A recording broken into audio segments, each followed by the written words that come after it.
Hello and welcome to Super Great Kids Stories, wise tales from storytellers around the world, which will make you laugh and sometimes cry. Recommended for ages 5 to 105. I'm Kim and I love stories. Hello, Super Great Kids, and how are you? I'm very happy because it's the month of June and I've been enjoying choosing stories for our super great book.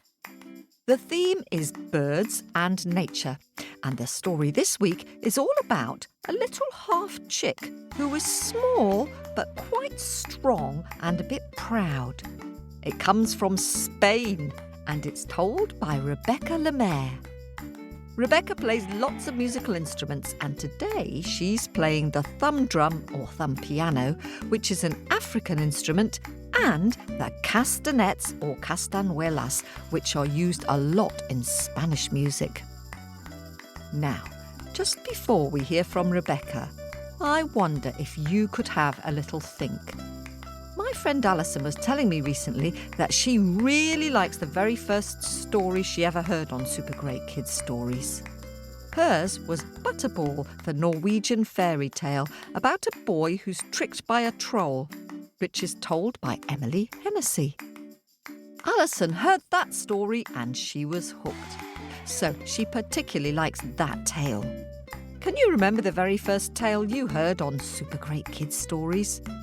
Or, if this is your very first time listening, well done. And can you have a think about which is your favourite fairy tale and why? While we have a quick word with the grown-ups. Hello, Super Great Kids. I'm back. Did you remember which was your first Super Great Kids story? The first traditional tale I ever heard was The Whistling Giants, or How the Mosquitoes Became. I heard it at a Native American festival in St. Louis in the US. It's a brilliant story. Now, it's time to meet our storyteller. Are you sitting comfortably? Am I sitting comfortably? Then let's give a very warm welcome to Rebecca Lemaire. Hello everyone. This is Rebecca Lemaire, the Belgian-British storyteller. Now, last time I told you a story from the forests of Belgium, my homeland, and today I'll be telling you a story from Spain, where I now live. I live right down in the south of Spain, in a place called Andalusia. And you know, from some of the villages up the mountain, on a very clear day, we can see the coast of Africa. So my story today starts in one of those villages up the mountain from where I live. And I told you last time that I like playing instruments when I tell stories. Well, today I'll be playing the kalimba, or thumb drum.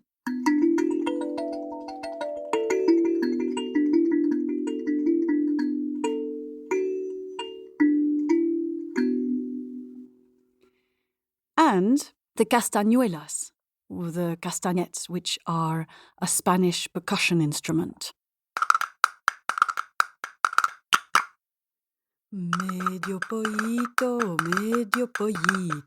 este es el cuento de Medio pollito. Little half chick,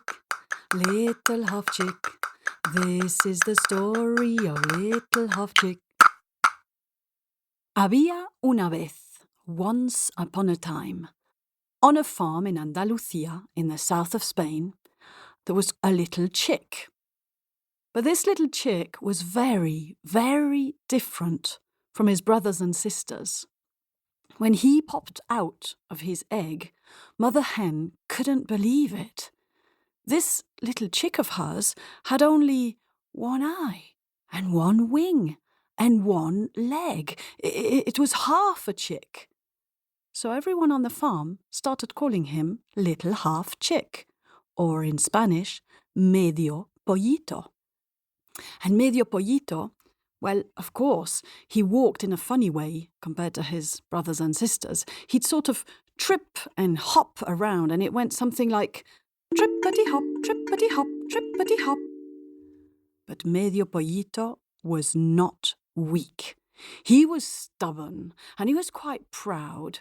And he'd trip and hop around the farm, trippity-hop, trippity-hop, trippity-hop, exploring every corner and tripping and hopping his way around, telling the ducks that he was stronger and tougher than them, getting into fights with the cats, and sometimes even waking up the cows and pigs at night. He was so restless. Sometimes he'd look out at the sea, and if he could see the coast of Africa, he'd say, "Mama, I want to travel." Well, time passed, and although he grew into a young rooster, the animals on the farm still called him little half-chick Medio Pollito. "Oh, here comes Medio Pollito," they'd say. "Hide, he might want to fight with us or eat our food."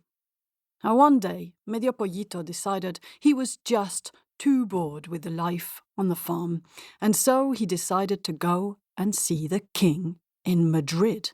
Madrid is the capital of Spain. "Well, I think the king will be very happy to see me," he thought.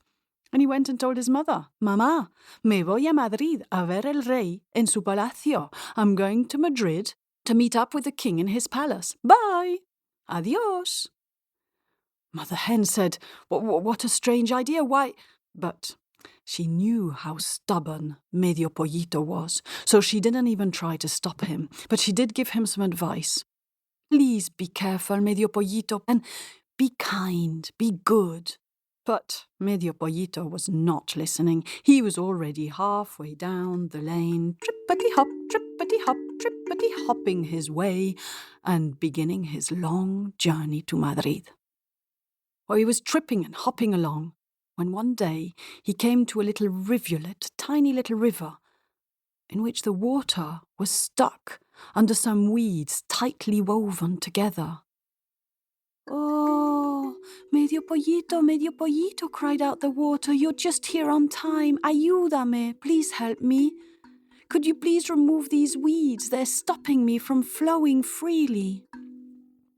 "Me? Help you?" said Medio Pollito. "I don't have time for this. Es que yo voy a Madrid a ver el rey. I'm going to Madrid to meet up with the king."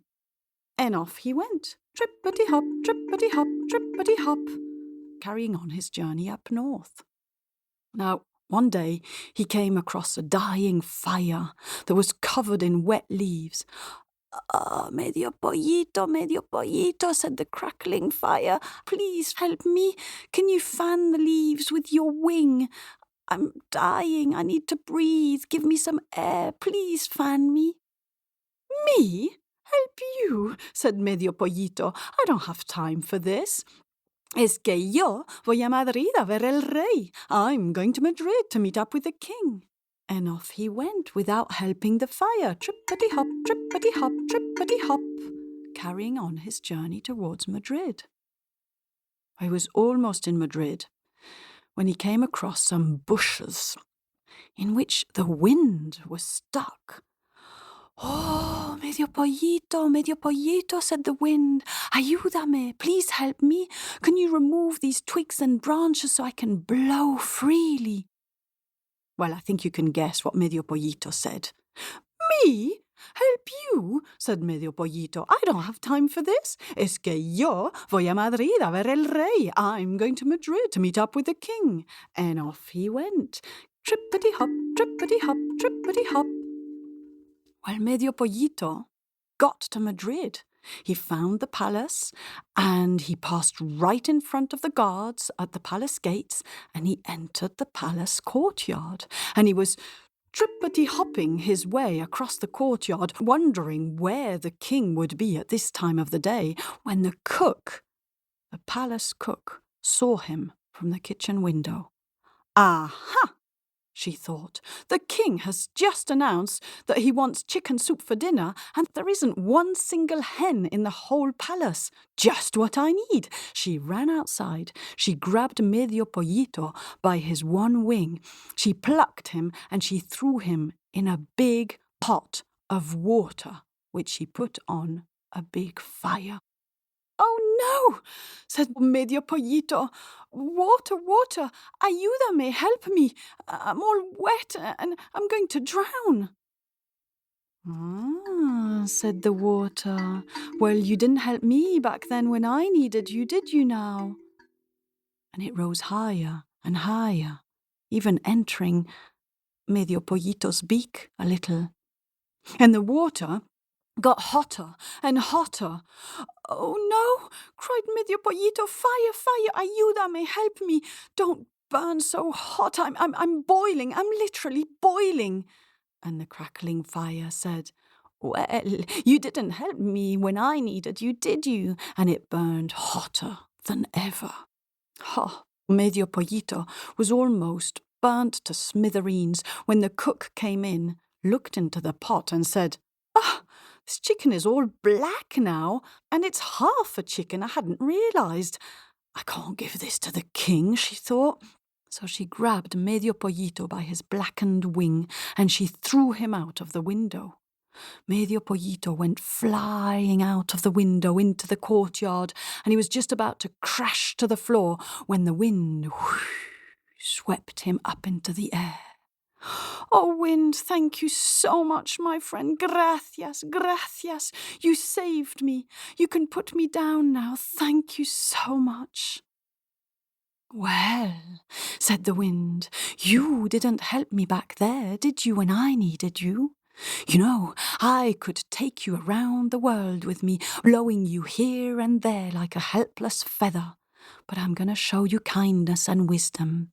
I will put you down, but where I decide." And so the wind lifted Medio Pollito higher and higher above the houses of Madrid, higher and higher above the palace towers, and higher, higher towards the highest church of Madrid. And there, right on the tip of the top of the steeple of the church, the wind planted Medio Pollito. And there, Medio Pollito remains to this day as a weathercock. And now many churches and towers have done the same. And so if you go and have a look at the top of a church, you might just see a Medio Pollito with one eye, one wing, and one leg.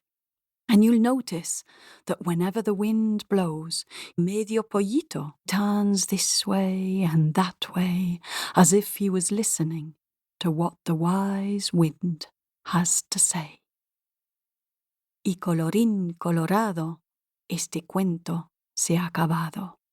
That's how we finish stories in Spain. Colorín colorado, este cuento se ha acabado. And let's see if you can join me singing the song from the beginning of the story. Medio pollito, este es el cuento de Medio Pollito.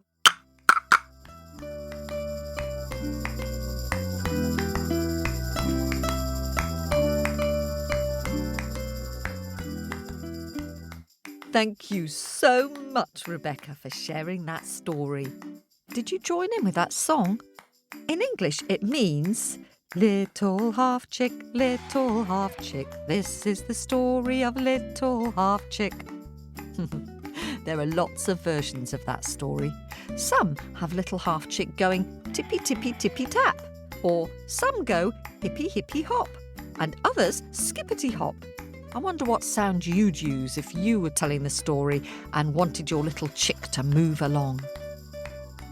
And if you look high up, you might see little half chick sitting up on top of a church steeple, telling people down below which way the wind is blowing. Some people call them a weathercock, like cockerel or rooster, and others call them weather vanes. Vane comes from an old English word, fane, which means flag, so weather flags. Can you draw a picture of little half chick sitting up there on his steeple and looking out at the world and turning in the wind when it blows? Send your pictures to our story owl via our Facebook page, facebook.com /supergreatkidsstories or through our website, supergreatkidsstories.com. And now, it's time to say hello to some new owlets. And hello to owlets Thea, who is 5, and Emmy, who is 7, from Norwich in the UK, who I met at the East Anglia Storytelling Festival. And a hello hoot to Luce, who loves to draw pictures inspired by the stories. She particularly loves East of the Sun and West of the Moon and the Baba Yaga tales. Good choices, Luce. They're my kind of story too. And a big hello to Hadrian and Corin, 8-year-old twins who listen to Super Great Kids Stories every morning on their drive to school. Their favourites are the Anansi and the Baba Yaga stories. Hadrian and Corin are both from Germany and America. And they've been living in Germany but are about to move to South Korea. What an adventure. All the best with your move. The good news is you can listen to Super Great Kids Stories podcast anywhere in the world. Hooray!